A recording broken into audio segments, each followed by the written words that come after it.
Primary open-angle glaucoma. The theory question will be, what is primary open-angle glaucoma? Describe the etiopathogenesis, clinical features, investigations, and treatment of primary open-angle glaucoma. Here is the diagrammatic figure showing the circulation of aqueous from posterior chamber to anterior chamber through the pupil, and finally it goes in the angle of anterior chamber. From the angle of anterior chamber, it drains through the trabecular meshwork into canal of Schlemm, and finally it goes in episcleral vein through the aqueous vein, and lastly in the systemic circulation. Here there are two figures showing a differences of open angle and close angle. In close angle there is iridocorneal contact or opposition in the angle of anterior chamber, and anterior chamber is shallow, thus the angle is closed and the drainage is hampered. In open angle, the angle is completely open, but there is resistance to the flow of aqueous at the trabecular meshwork. How will you define primary open angle glaucoma? It is a chronic progressive anterior optic neuropathy characterized by cupping and atrophy of the optic disc. There are visual field defects, intraocular pressure is high, angle is open, and there are no obvious causative ocular or systemic factors. Elevated IOP is the major risk for development of primary open-angle glaucoma. The four things under the primary open-angle glaucoma: one is visual field loss. Second is raised intraocular pressure more than 21 mm of mercury Sievert or applanation. Angle is open and glaucomatous disc damage is seen.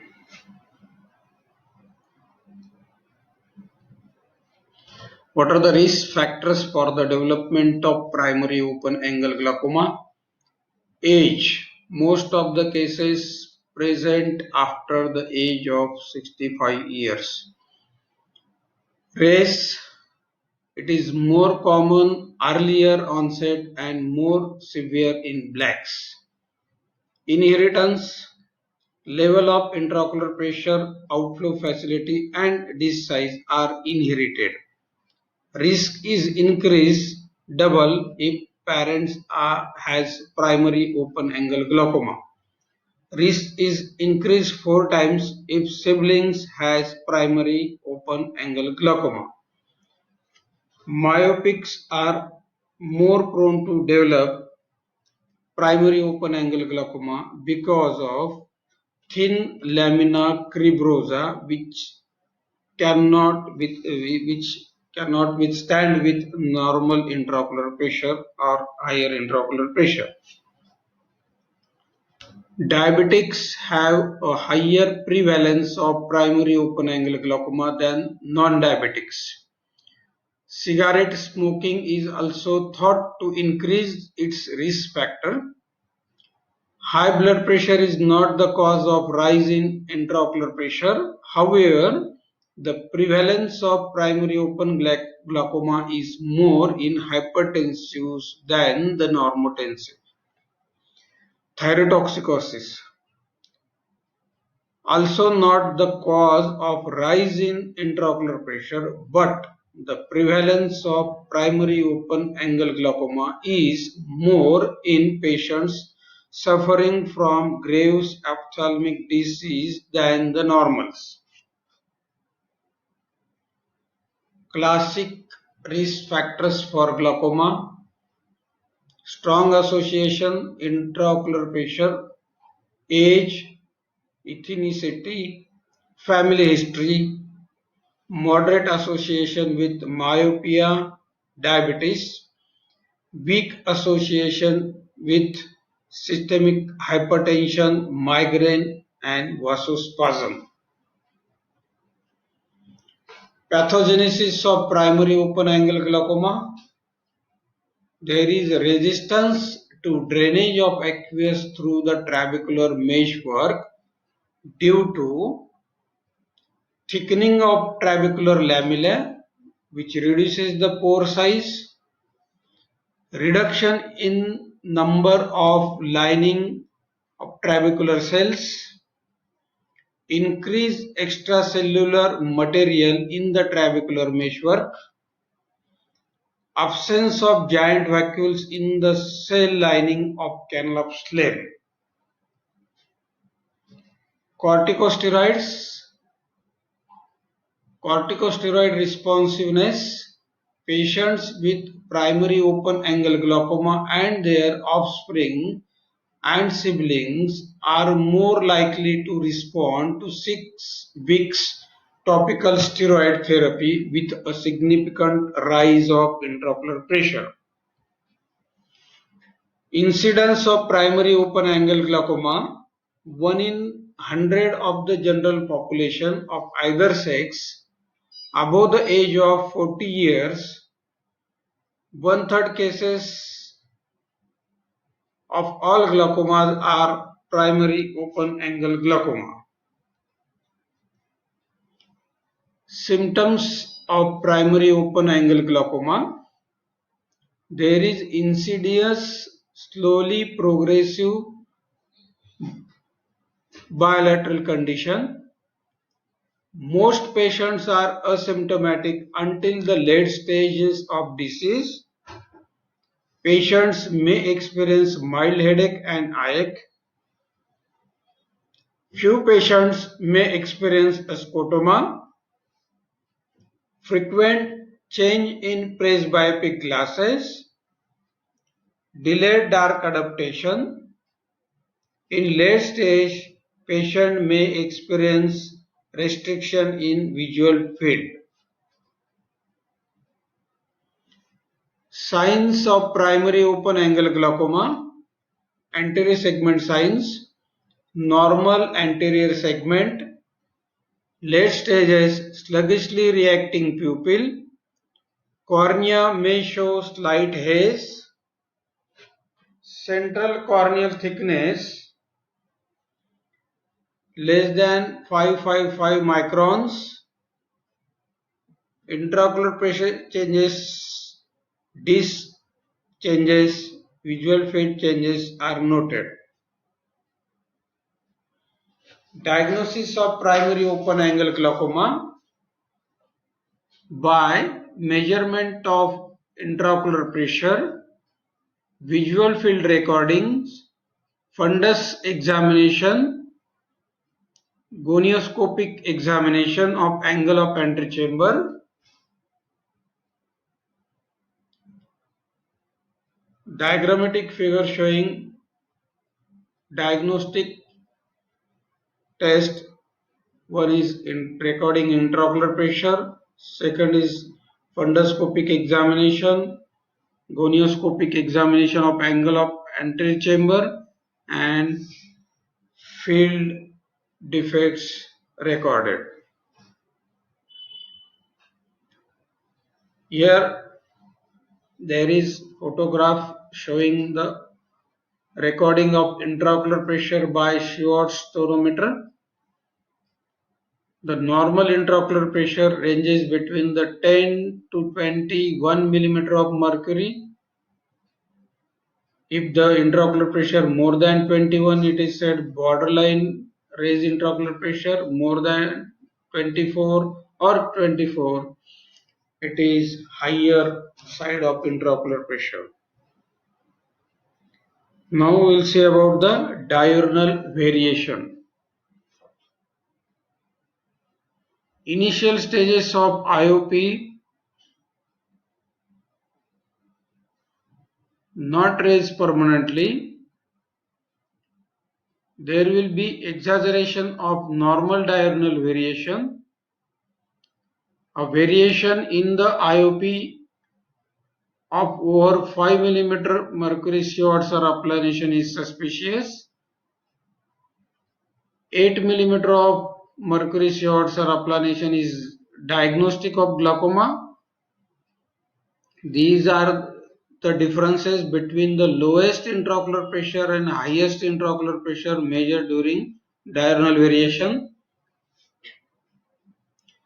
Later stages, intraocular pressure is permanently raised above 21 mm of mercury shots or applanation, and the range of intraocular pressure is 30 to 45 mm of mercury shots or applanation. Here we will discuss about diurnal variation. Diurnal variation is a recording of intraocular pressure for every 3 hourly. So one can record a different intraocular pressure at a different time in the day. Here the figure A shows that normal recording of intraocular pressure, which is higher in the morning, means normally the intraocular pressure is on higher side in the morning and it falls at evening, and this is because of higher level of cortisol in the morning. So in figure A you can see intraocular pressure is at 20 mm of mercury shots.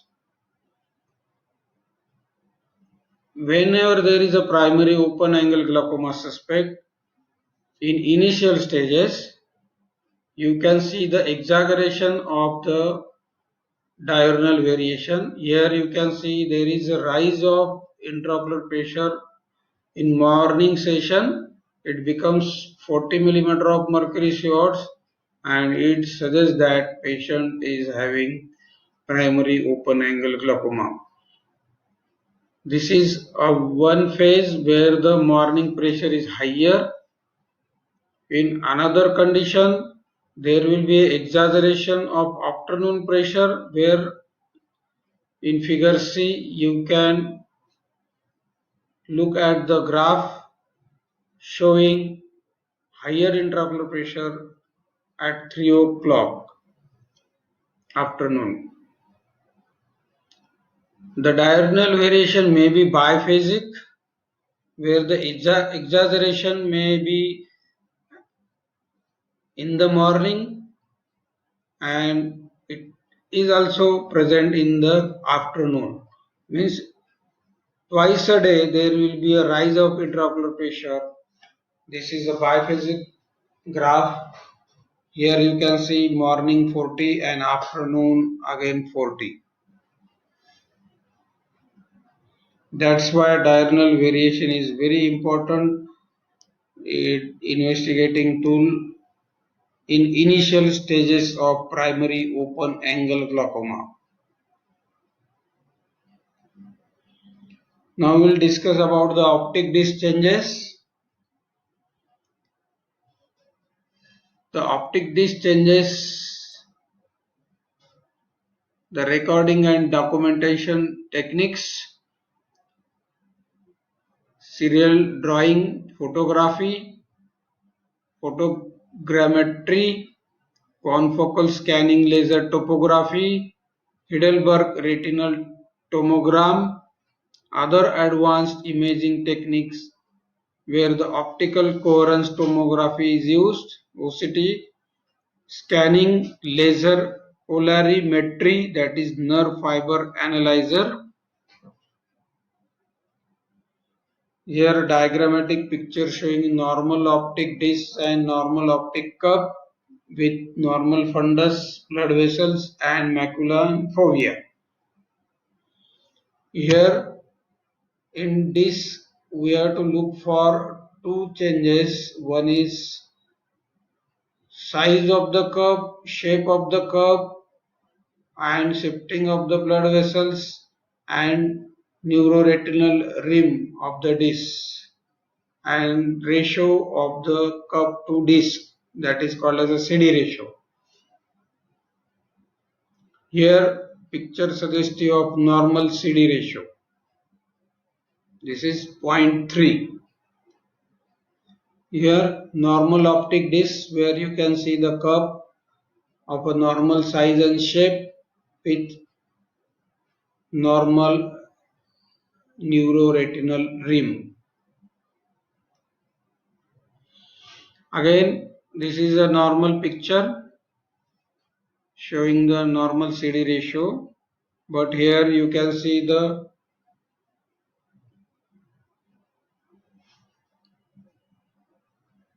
ISNT rule. The nerve fiber at the inferior pole is firstly or it damaged earlier, and the next damage will happen at the superior pole, then nasal part of the optic disc, and finally temporal part of the optic disc. Inferior superior nerve fibers, then nasal nerve fibers, and finally the temporal nerve fibers are affected in primary open angle glaucoma, and this is the sequence of damage of optic nerve fibers. And at the end or lastly, the papillomacular bundle is affected. And that's why tubular vision remains, central vision remains normal, even if there is a advanced glaucomatous changes. And finally, there will be a little temporal island remains. This is because of resistance at the papillomacular bundle to intraocular pressure. Here, optic disc, one can see the nerve fiber layer, prelaminar layer and laminar layer. In next figure, there is a large physiological cup, normal CD ratio that is 0.3 or less.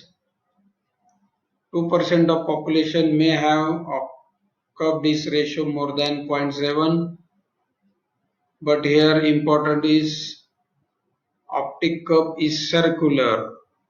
If the optic cup is oval, it is a sign of primary open angle glaucoma. Circular disc, circular cup, sorry, instead of circular disc, circular cup, larger cup may be physiological cup.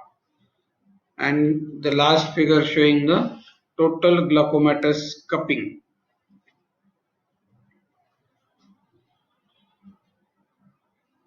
Early signs of glaucomatous damage.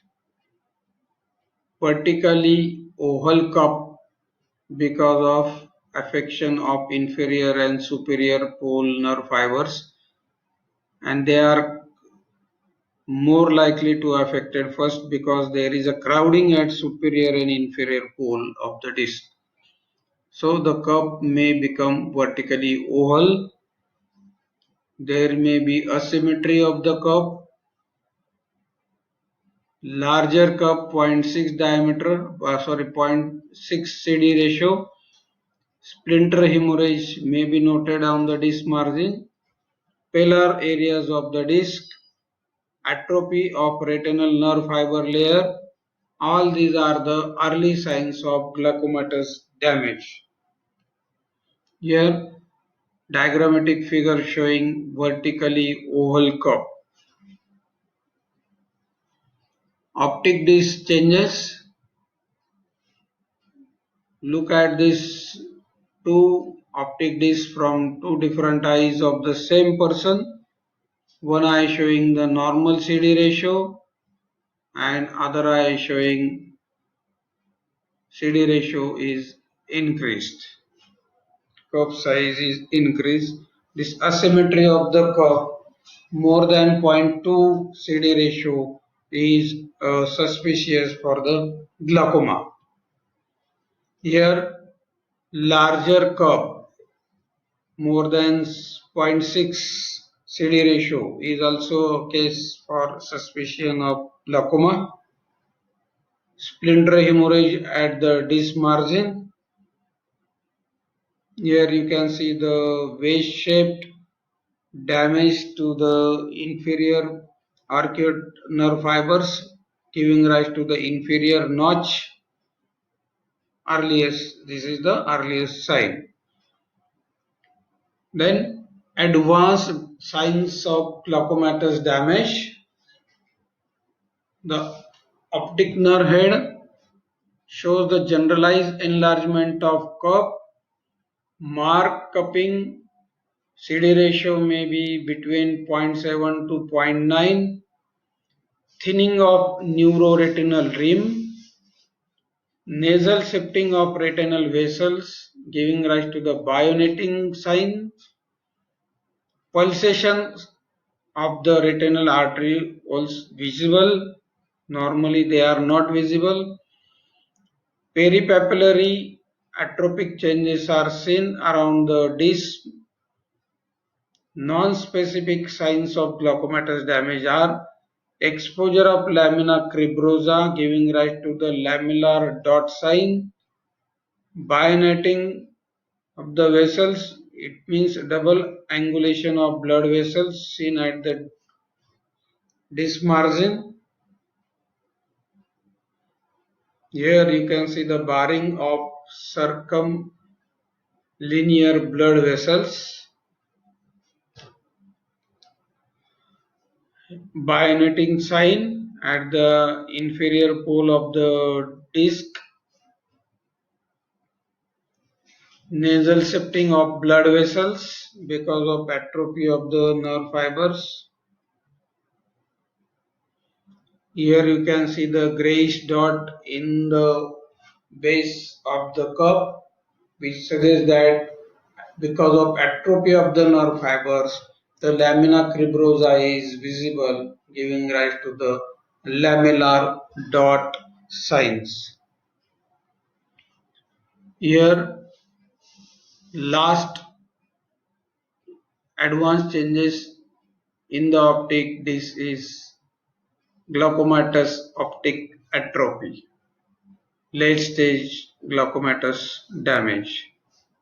The disc become paler, CD ratio is 0.9, neuroretinal rim extremely thin, shifting of blood vessel nasally, then deep curve, wide curve, excavation, shelving of the disc margin, lamellar dot sign noted, and color of the disc, it is paler. Here are different optic disc changes starting with figure A showing normal CD ratio, then cup size increase, C and D vertically oval cup, E advanced glaucomatous damage, and finally glaucomatous optic atrophy. Again, these are the diagrammatic figures showing normal disc, early glaucomatous changes, late glaucomatous changes, and glaucomatous optic atrophy. Pathophysiology of optic disc changes we have already discussed in last lecture. The two theories, one is mechanical and second is vascular factor. Now next important investigation in primary angle glaucoma is visual field defects. To record the visual field defects, we go for investigation called as perimetry. There are two types of perimetry. One is static perimetry, second is kinetic perimetry. Static perimetry is a very important tool for diagnosis of glaucomatous field defects. Terminology: visual field, fixation, central field, peripheral field, blind spot, arcuate area, Jerum's area, it is also known as scotoma,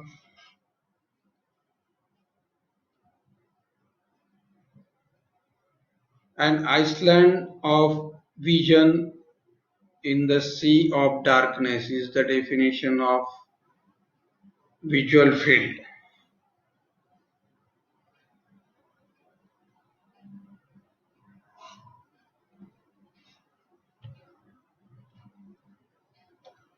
Here, amplified analyzer used for the static perimetry. The normal extent of visual field is 60° nasally, 60° superiorly, 75° inferiorly, and 100° temporally.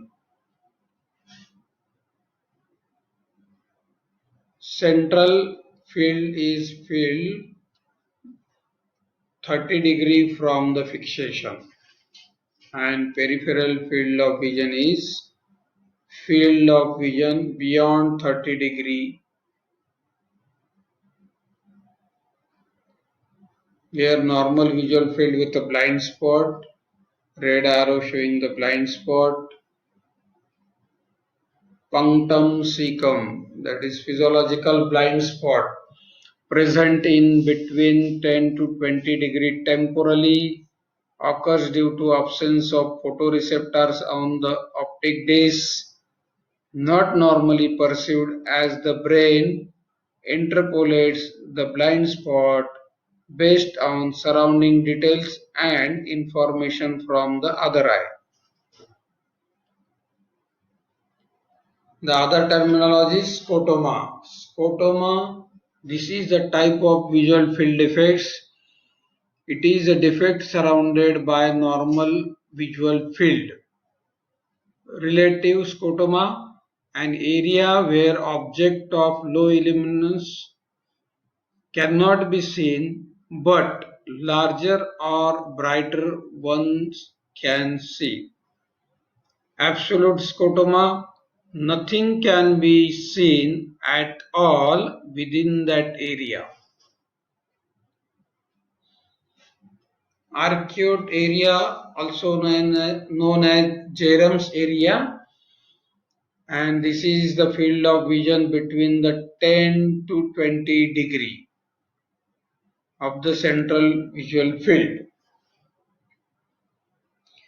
Most of the glaucomatous changes occurs in the Jerum's area. Field effects of glaucoma occurs in the Jerum's area, that is arcuate area. Here we can see the distribution of nerve fibers. Nasal, temporal. The nasal nerve fibers, they are radiating type of nerve fibers.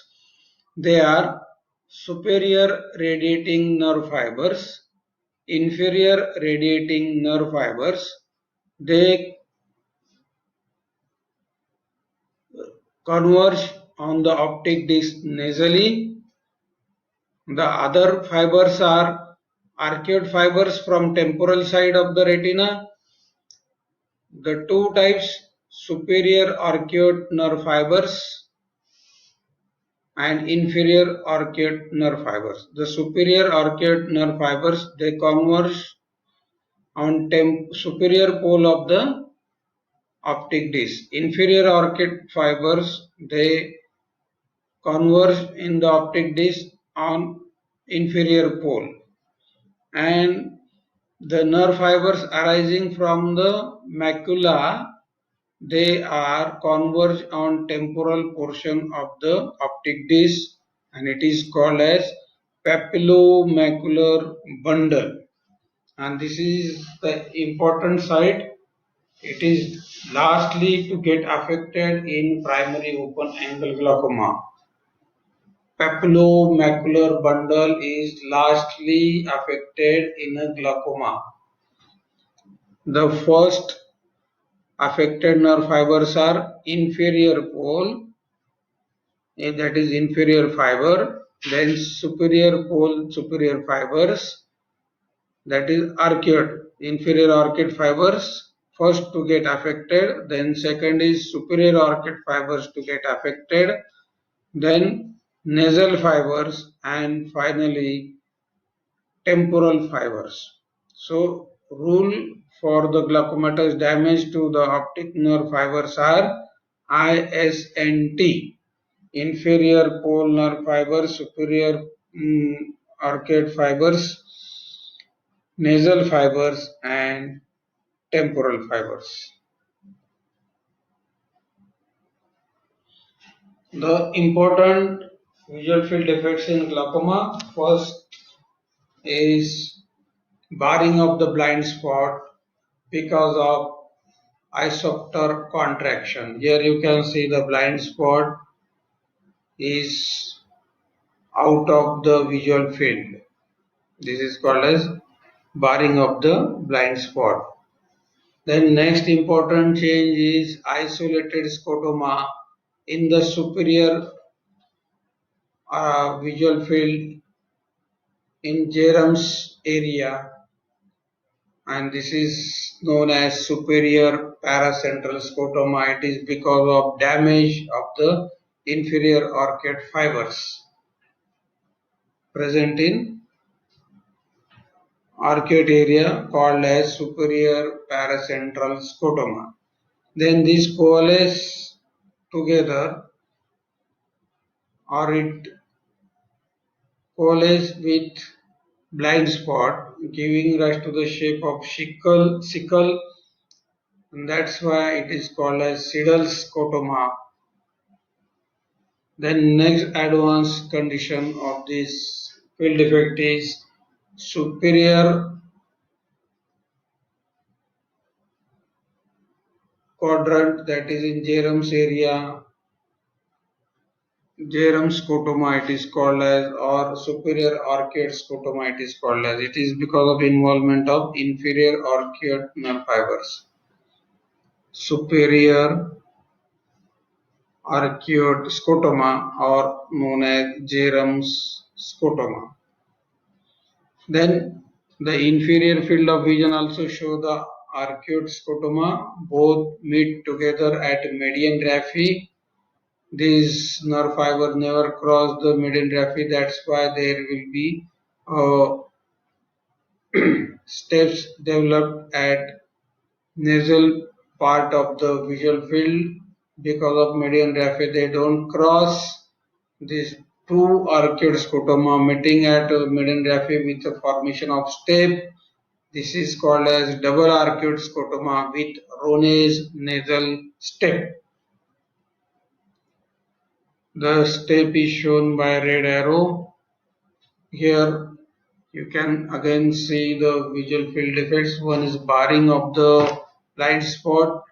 Second is isolated scotoma or superior isolated scotoma. Then Siddle scotoma, superior arcuate scotoma, then double arcuate scotoma with Ronay's nasal step. Here there will be a development of ring scotoma, and patient may have tubular vision, residual central island, and peripheral and central spread, causing the residual temporal island only. Here you can see the photographs, a normal vision where you can see the all things surrounding these two boys are clearly seen, and in next figure the peripheral field of vision is lost, therefore only tubular vision where you can see the only faces of the boys and no other things clearly seen. Next investigation is gonioscopic examination of angle of antechamber. Schaeffer's system of grading of the angle width. Here grade 4 angle width is 35 to 45 degree. Configuration is wide open. Chances of closure nil. Structures visible on gonioscopic salvage line. Trabecular meshwork. Scleral spur. Ciliary body. In grade 3, 20 to 35 degree width angle. Configuration is open angle. Chances of closure nil. Three structures visible: salvage line, trabecular meshwork, scleral spur. Grade 2 angle width is 20°, moderately narrow. Chances of closure possible: two structures visible: salvage line and trabecular meshwork. Grade 1 10°, very narrow configuration, high chances of closure, only salvage line is seen. Grade 0 angle width is 0, it is called as a closed angle. Chances of closure, it is already closed, none of the angle structures visible.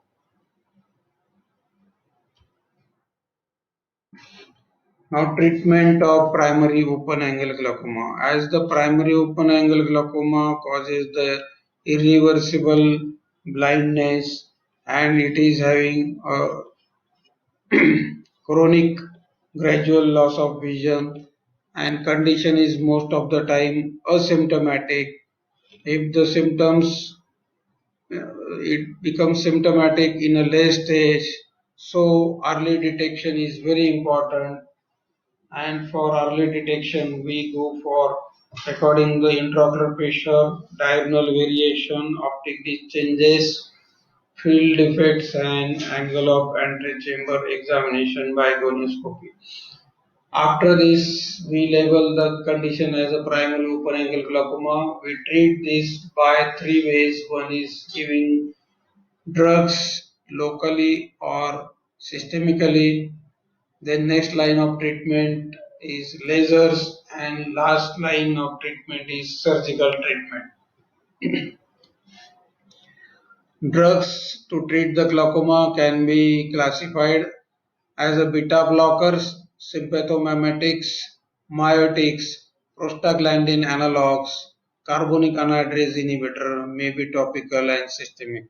The other classification for the treatment of glaucoma, we can say drugs which are used to reduce the production of aqueous humor, and other group is drugs which are used to increase the aqueous outflow facilities.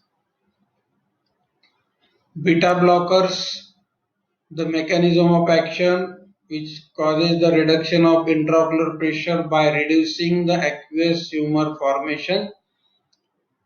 The drugs available in the form of eye drop: timolol maleate 0.25%, 0.5%, bitoxolol 0.5%, levobunolol 0.5%.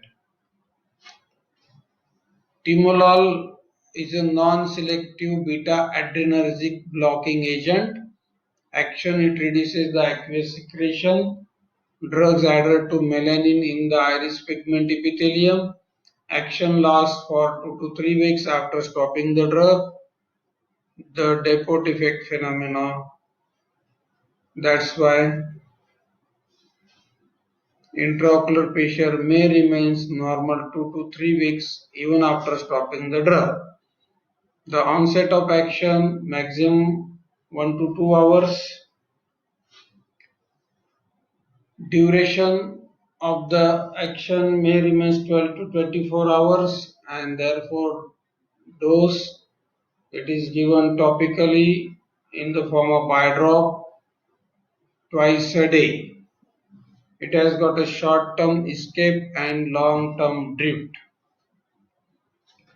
Timolol has got a side effect on cornea, giving rise to the corneal anesthesia and superficial punctate keratitis.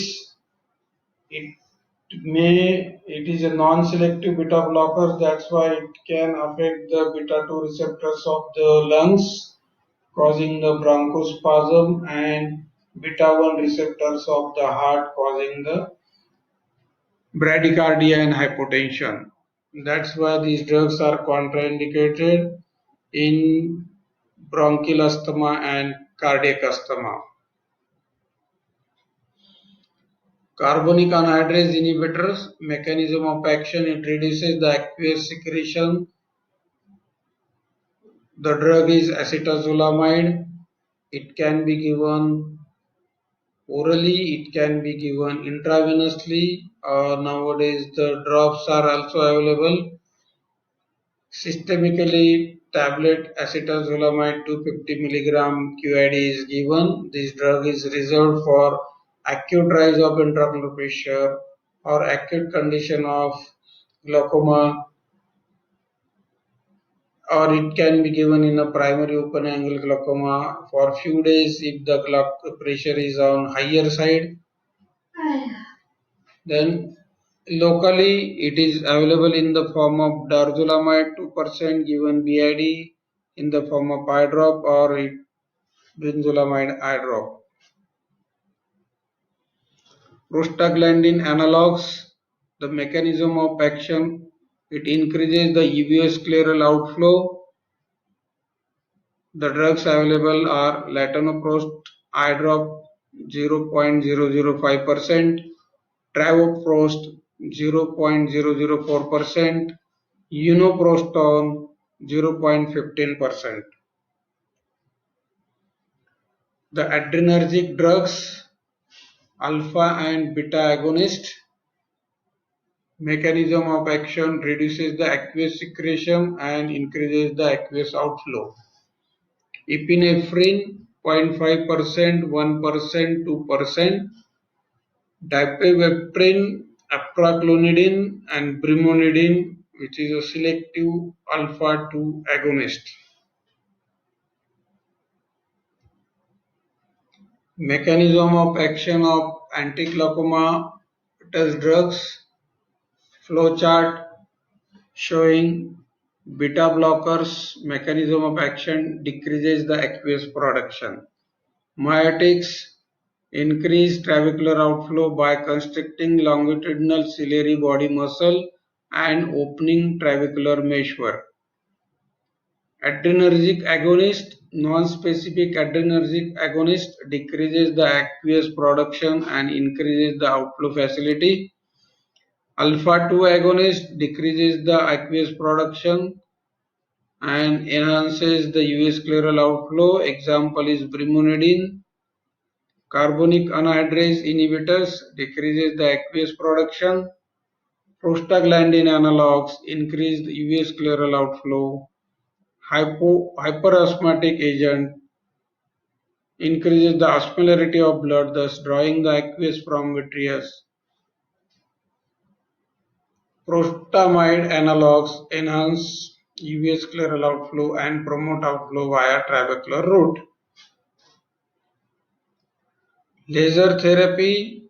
The argon laser is used for argon laser trabeculoplasty, which causes the shrinkage of collagen on inner surface of trabecular ring, contracts it inwards, opens up intratrabecular spaces and increases the outflow, aqueous outflow. Here diagrammatic figure showing the laser shots given at the trabecular meshwork. Again same. Then lastly, surgical treatment. The indications for surgical treatment are as follows, and the surgery is known as trabeculectomy, excision of trabecular meshwork. This is also known as filtering operation, where the aqueous is drained directly under the conjunctival tissue. So subconjunctival drainage of aqueous humor, the procedure is called as trabeculectomy because we are excising the trabecular meshwork at that area.